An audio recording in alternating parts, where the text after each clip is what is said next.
中国核动力航母冠名之争，谁将与荣光无缘？据美国商业卫星探测显示，国产004型航母的建造工作已经在大连造船厂取得了阶段性成功。从航母自身的龙骨框架推断，相比福建舰大了不止一圈，已经确定是核动力航母。众所周知，004型核动力航母的出现会让局势变得剑拔弩张，毕竟谁都想让自己的省名获得核动力航母冠名权，尤其是004首舰的含金量更是堪比粑粑尖的存在。只可惜相当一部分省份注定要与核动力航母有缘无分。无论大家在线上争得再凶，在我国航母命名那都是一件非常严肃的事情，体现了国家意志、历史传承，甚至是未来海洋战略方向。核动力航母作为我国海军装备技术巅峰的象征，命名权的争夺其惨烈程度远远超过了常规动力航母。从目前的情况来看，人民海军已经拥有了3艘常规动力航母，分别是辽宁舰、山东舰、福建舰，另外还有4艘075、1艘076，分别是海南舰、广西舰、安徽舰以及四川舰。就在8月1号建军节当天，第4艘075两栖攻击舰湖北舰正式与广大军迷见面。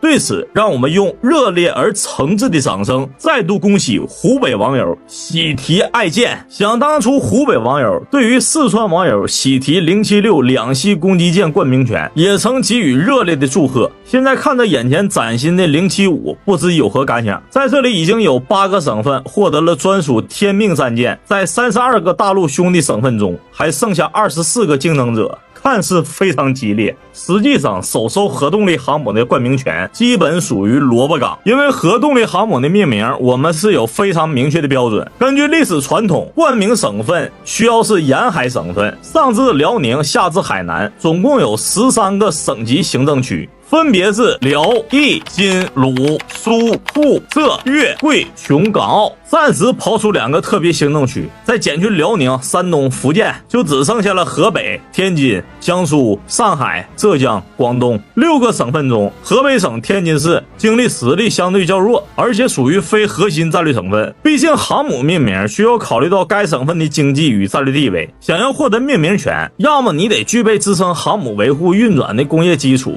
要么就是具备相应的地缘战略价值。于是乎我们可以发现，竞争者就只剩下了江苏、上海、浙江、广东4个省级行政区，竞争对手看似大幅度减少，竞争强度却呈几何式上升。在大家硬件都很硬且都不差钱的情况下，首先就可以排除江苏舰，原因其实非常简单，江苏虽然是以经济实力强悍著称，32个兄弟省份中常年稳坐第2把交椅，奈何2大硬伤注定要与004首舰无缘。江苏省的江苏2字与江苏谐音，民间难免会存在避讳心理。其次，江苏以散装著称，13太保个个能打，谁都不服谁，毕竟江苏人出门谁都不说自己是江苏人，因此拿江苏舰命名首艘核动力航母，反对人数放眼全国应该是最多。这时弹幕反对的声音应该不多，至于最后拍板定调的是谁，咱虽然知道，但是不敢说。各位请自行翻看海军潜艇命名条例的核心原则，经过层层筛选，剩余的3大热门候选省份个个都是强的可怕。如果未来我国在2035年以前要拥有3艘核动力航母，这3个省份大概率要人手1艘。第一位广东，作为全国经济实力的最强者，且没有之一，相比其他省份无论综合实力还是战略位置都是具备压倒性的优势，而且还是中国近代海军的发源地，这一历史地位已经得到官方承认。从技术角度考虑，作为第一经济大省，广东省拥有广船国际等核心造船基地，本身的位置靠近南海，而且还是海上丝路的起点，无论是捍卫南海主权，亦或是走向世界，维护我国的海外权益，都是有着不可替代的战略意义。第2位上海，作为当今中国的一张名片，上海在造船领域同样属于业界权威之一，3大造船厂上海独占2家，江南造船厂外加沪东造船厂，军工底蕴深厚，奠定了沪爷在航母冠名权方面的竞争力。另外从战略角度出发，上海扼守长江出海口，基建与经济实力都是毋庸置疑。第3位便是浙江，该省作为全国经济领域的黑马，拥有宁波、舟山港这样的世界级港口，全球吞吐量量保持第一，可以轻松担负起航母编队的保障能力。此外，从战略战术角度考虑，浙江同样扮演了台海前沿角色，可以配合福建舰形成一道东海至台海的威慑链，最终对第一、第二岛链内的敌对力量形成强力制衡。此外，第一艘核动力航母的命名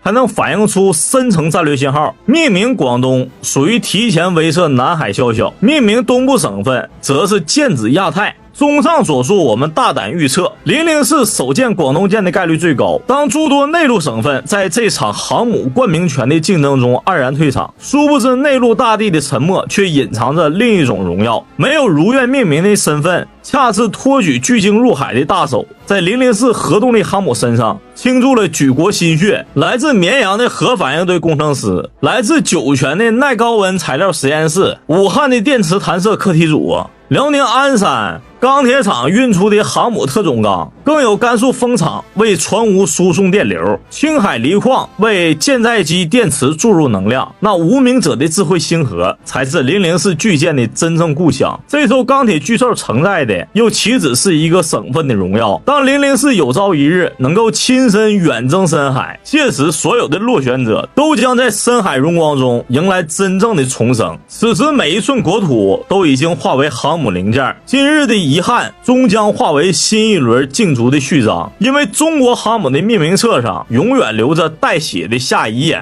2023年3月15日，中国参与了在阿曼湾海域进行的多国联合军演，解放军再一次向世界展示了如今的中国实力。同时，一个问题也再次被提了出来，哪国部队是如今中国解放军的对手？在众多的回答中，美国军方智库高参们给出的答案其实最为准确，也最让人们惊讶。每当谈论起有关中国解放军实力的话题时，总有一个事情是绕不开的，那就是中国解放军的实战问题。中国解放军参与的最近一次军事战争是上世纪的对越自卫反击战，之后到如今这长达40余年里，中国人民解放军没有正式参加过任何一场战争。这让不少人开始质疑，中国解放军这么长时间没有参加过战争，等进入真正的战场还能有战斗力吗？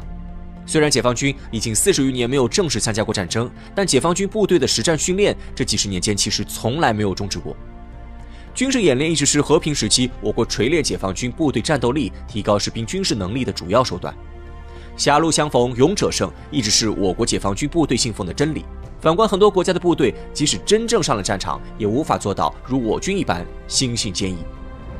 经历过海湾战争、伊拉克战争等200多场战斗的美军，论参加战争的次数，可以算是现在全世界各国部队中的顶流。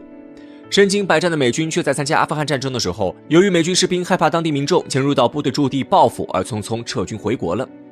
再把目光转向一直鼓吹自己士兵意志力强劲，将自身部队视作国家顶梁柱的日本自卫队。2011年3月，日本福岛遭受了里氏9级的大地震，地震引起的海啸让福岛地区的主要核电站遭受到破坏。本应前往福岛参与抗震救灾行动的日本自卫队，却被爆出因为害怕受到核辐射而拒绝了政府的军令的丑闻。由此可见，决定一个国家军队实际作战能力的，并不是这支部队参与战争的次数。除了军队士兵们的作战能力外，衡量一支军队实力的还有军事武器。大部分人对于军事武器的作战理解还停留在步坦协同空军打击这一概念，实际上这种武器概念的理解仅仅适用于2战前后。如今距离2战结束已经过去了80余年，现代化的军事武器也彻底进化成为我们认知之外的形态。没有强硬的军事武器，即使士兵们的斗志再高涨，战斗经验再丰富，也只会成为手无缚鸡之力的柔弱之人。海湾战争中，伊拉克号称世界第4军事强国，拥有100多万名久经沙场的士兵，但在美军现代化武器的降维打击下，甚至连美国士兵的面都没见到就被轰炸了首都。这种情况让我们不得不承认，决定一个国家部队战斗力底线的，永远是这个国家在军事武器方面的研究水平。第一次世界大战时，无论国家大小，大家都可以制造出符合作战要求的枪械和炸药。第2次世界大战时，很多小国已经彻底失去了军事武器的生产能力，只有一部分的国家才能生产出战争需要的飞机和坦克。到了今天，现代化的军事武器往往只掌握在几个国家的手里，甚至很多现代化军事武器都形成了一家独享的技术垄断局面。很多我们日常中感觉很先进的民生技术，其实都脱胎于现代化的军事武器中。智能手机必备的定位系统 GPS 就是美国军方的卫星定位系统，是为了给导弹精准定位才被研究发明出来的。维系互联网正常运转所必备的计算机，最早也是为了破译导弹发射路径和情报编码。可以说，全世界最尖端的技术都供给了军事武器。作为当今世界科技大国的中国，在这方面也未落人后。从新中国建立到现在的这几十年广义上和平时期，中国一直居安思危，从未放弃过对于军事武器的研究。没有人知道战争什么时候会重新降临到中国人民头上，我们只能做好一切准备，保证武器的先进程度。尊严只在剑锋之上，真理永远只在大炮射程之内。手中没有剑与有剑不用永远是两个概念。最先进的5代战斗机，全世界只有3个国家的部队拥有，其中就有中国解放军。现代化对空防御最有效的反卫星武器，全世界只有3个国家的部队拥有，其中就有中国解放军。实现划地域超远距离打击的洲际导弹，全世界只有5个国家的部队拥有，其中就有中国解放军。核领域的真正话语权3位一体核打击能力，全世界只有3个国家有，还是有我们中国。如今的中国解放军还拥有全世界独一无二的高超声速导弹东风系列导弹，可以充分发挥出洲际导弹的个体性能。我们还发射了自己的卫星定位系统北斗定位系统，成为了世界上唯一一个突破美国在卫星定位系统领域中垄断的国家。同时，我国高度集中的军工生产体系也能够让这些武器大规模、高质量源源不断地被生产出来。一旦进入到战争状态，我国如今完善的军工体系将会发挥出极其巨大的作用。中国解放军部队也将在这些现代化武器的武装下，将自身的战斗力最大程度地发挥出来。拥有先进武器的又不仅仅只有中国一个国家，就算抛去美国和俄罗斯，难道其他国家就没办法掌握现代化武器吗？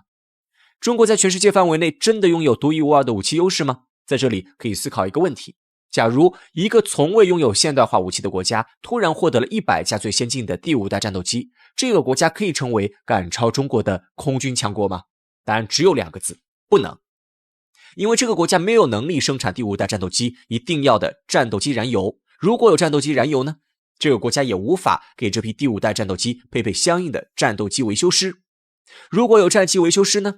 这个国家也制造不出来战斗机日常维修所需要的标准化零件，更不要说战斗机的核心发动机和智能化系统了。就算将整架飞机的设计图纸全部交到这个国家手中，没有人手把手教，甚至都很难将这些飞机开走。所以说，中国解放军所拥有的强大军事武器背后实际上是夯实的教育与经济基础。自从改革开放以来，中国的经济水平实现了几何式的飞跃，跨步成为了当今世界第2大经济体。雄厚的经济实力让中国的军备实力从当年的汉阳造拉近到了如今的世界顶尖水平。素有基建狂魔之称的中国，也在这几十年间疯狂地发展基建事业，以青藏铁路为代表的多条直通边界地区的铁路拔地而起。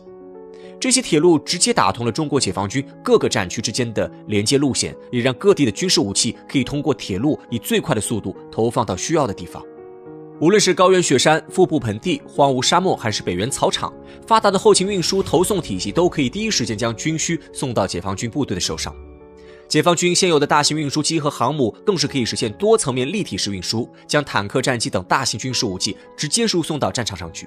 如此庞大的军工系统所需要的是更加庞大的培养机制和技术支持，这就离不开我国众多的军工人才。中国作为现在世界上受教育程度最高的国家，我们早已将上学接受教育当作常态。其实中国在刚刚建立的时候，全国文盲率高达恐怖的 80%， 这就意味着10个人之中只有2个人会识字，更不要提受过高等教育。每一位国家领导人都把我国的教育问题当作国家工作的重中之重，先后发起扫盲行动，并推行9年义务教育，确立公有制教育的地位。中国现在全民教育的普及化程度让无数欧美发达国家瞠目结舌。我们习惯的教育情况，在优质教育被垄断的外国人眼中是那么美好，却又遥不可及。大力发展教育平等化、教育普及化的中国，如今也是拥有了接近180万的科研人员。这夯实的教育和经济基础，为中国解放军彻底打下了坚实牢固的实力地基。通过这些方面的分析，美国的军事专家也不得不给出一个答案：世界上没有哪国的部队是如今中国解放军的对手。我们拥有强大的军事实力，但绝对不会像某些国家那样，将强大的部队当作实现自己野心、向他国侵犯的手段。